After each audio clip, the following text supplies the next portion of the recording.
How's the end of senior year treating you? Ugh. Not good. I was hoping to just be lazy, but instead all of my classes gave us these huge assignments. I know. My senioritis is not helping. I'm having such a hard time writing this English paper. It's due in 2 days, and I have no idea what to do. Well, think about the books we've read this year. I wrote my paper about how crazy Slaughterhouse-5 was. I guess I could do something like that. I know it's impossible, but I wish I could talk to a famous author for some help. Time goes by so slowly. So, let me start working on this paper. What I learned in AP English 4. Okay, I guess I could talk about. We read some Greek plays. And I think someone had a big fat wedding. No, wait, that was the movie I saw last night on Showtime. That's not it. Oh, I don't know what to do. All this writer's block is getting me nowhere.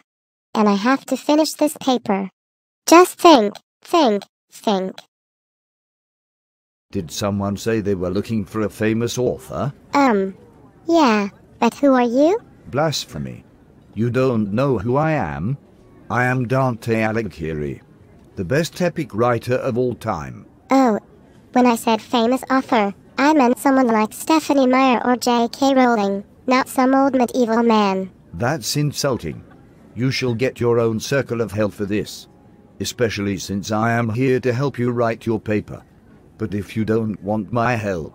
Okay, I'm sorry.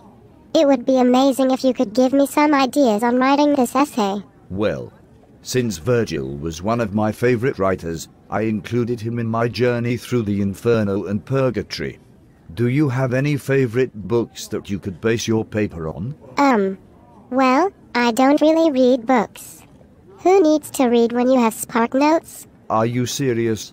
Completely. Kids these days, they don't even know how to read. What? I can read. I just choose not to. Okay, then I think it's time to meet some fellow literary figures. You won't be able to write a decent English paper without having read and understood these characters. Now come on. Let's travel the world of literature together.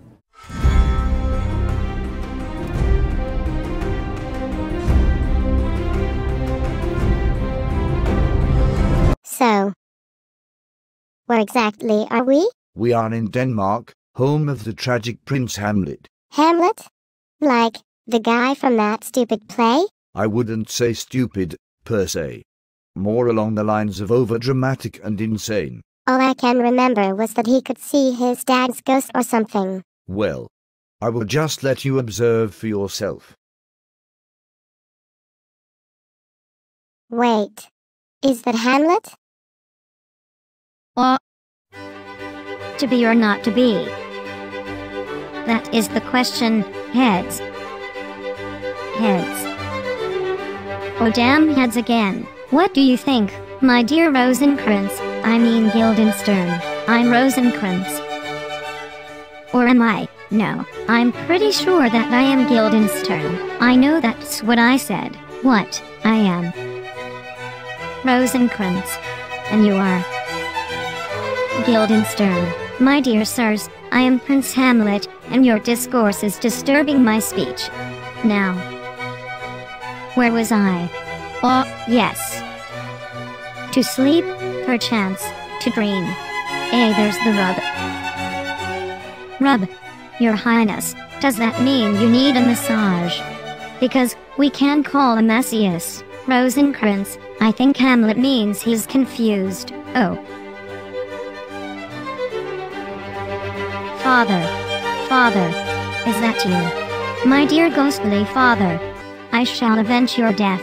I suppose we should report back to King Claudius, Guildenstern. But then what will we do, Guildenstern?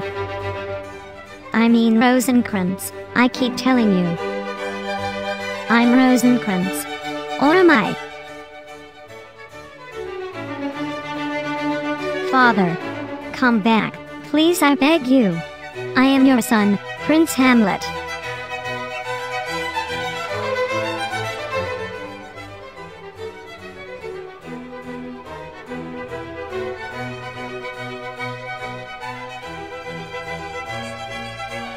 What the hell?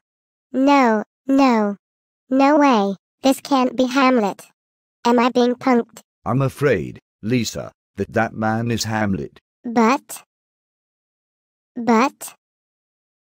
he's talking to himself. And not like soliloquy talking to himself, more like psychotic talking to himself. Ah. Yes. Poor Prince Hamlet was diagnosed with schizophrenia soon after his father's death. So, Hamlet is not only Hamlet but is also Rosencrantz and Guildenstern? Yes. Poor Queen Gertrude realized this when courtiers kept finding Hamlet talking to himself in corners, pretending he had these two foreign friends Rosencrantz and Guildenstern. I felt too bad to put him in hell, so instead he's being kept in this asylum. Oh my god. Shakespeare had it all wrong then.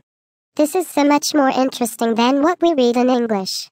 Now I'm excited to see some of these other characters. Where are we going next? I suppose we could hop over to Greece. Tell me, do you recall a certain tragedy called the Oresteia?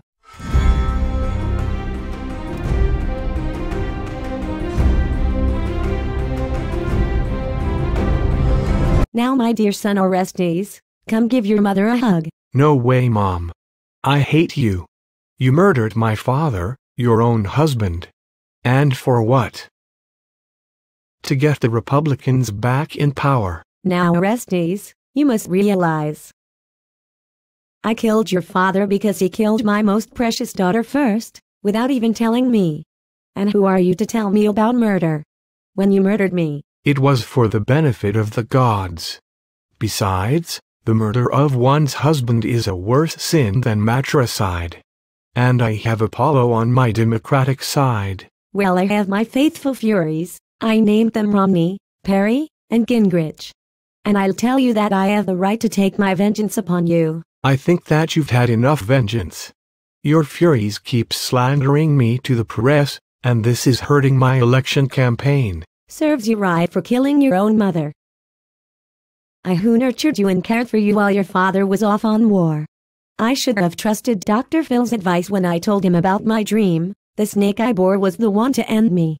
You deserve to rot in the afterlife. Only the gods can be the judge of that. See, I just got a call from the goddess Athena, my Secretary of State, saying that you, Mother, have had your vengeance and that I am innocent of murder. Why?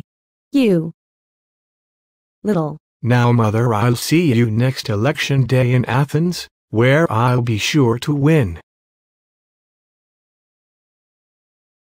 Dante, you cannot honestly expect me to believe that the Oresteia was basically like the American presidential primaries? Now, Lisa, this you can trust me on. You can imagine how I felt when I found this out.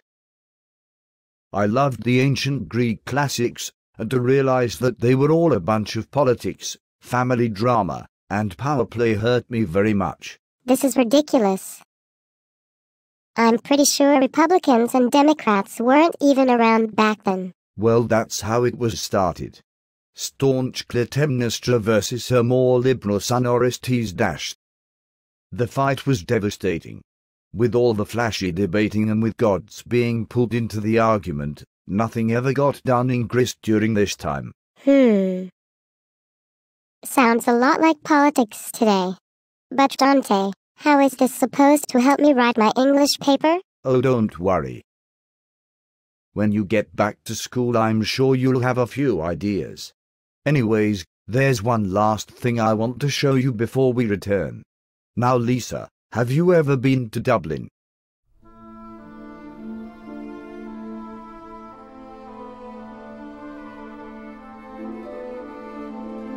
Hello, little Chandler. Let's start today's therapy session.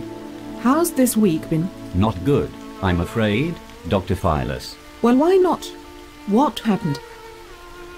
I thought you were all excited to meet your old friend who was coming into town. I was? At first. You see, I hadn't met with Ignatius Gallagher in a very long time. He left Dublin to become a very famous writer. But then why were you sad? Oh, meeting Gallagher reminded me of my old dreams. I used to want to become a famous poet, like Lord Jerome. I would wish to travel the world and meet exotic women and become rich and renowned. Gallagher embodies all of what I wished to become. Instead, I'm depressed in a crappy house with a crying son and a wife who doesn't even care about me. I hate my life. Well, little Chandler, there's still time for you to realize your dreams. It's your own fear that has been holding you back. Oh, so now you too are blaming my failures on my fears. Isn't your job as a therapist to make me feel better about myself? Well, yes. But... And you know what, Dr. Phyllis? Dublin is such a sad place. It's constantly raining, and the people are poor and sad. How am I supposed to be happy when the whole of Ireland is depressed as well? You know what, little Chandler, I think our time is up. Just keep being positive and I'll see you next week. Wait, we still have 30 more minutes. Why does nobody like me?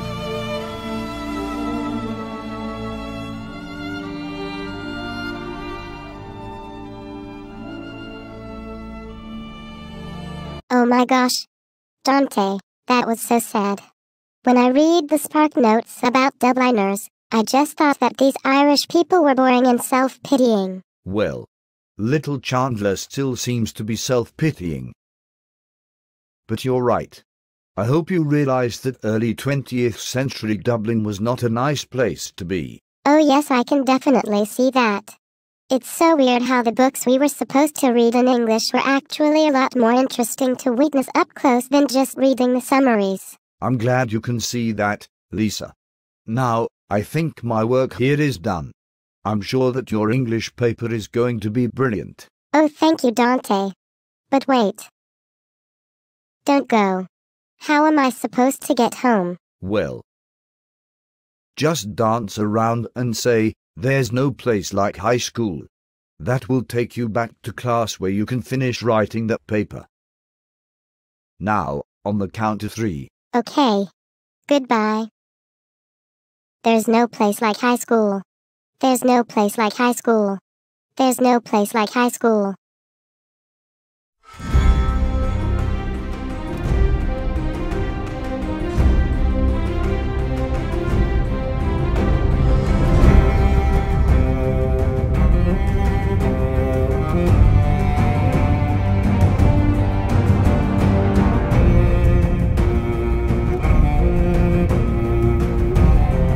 Whoa, that was one weird dream.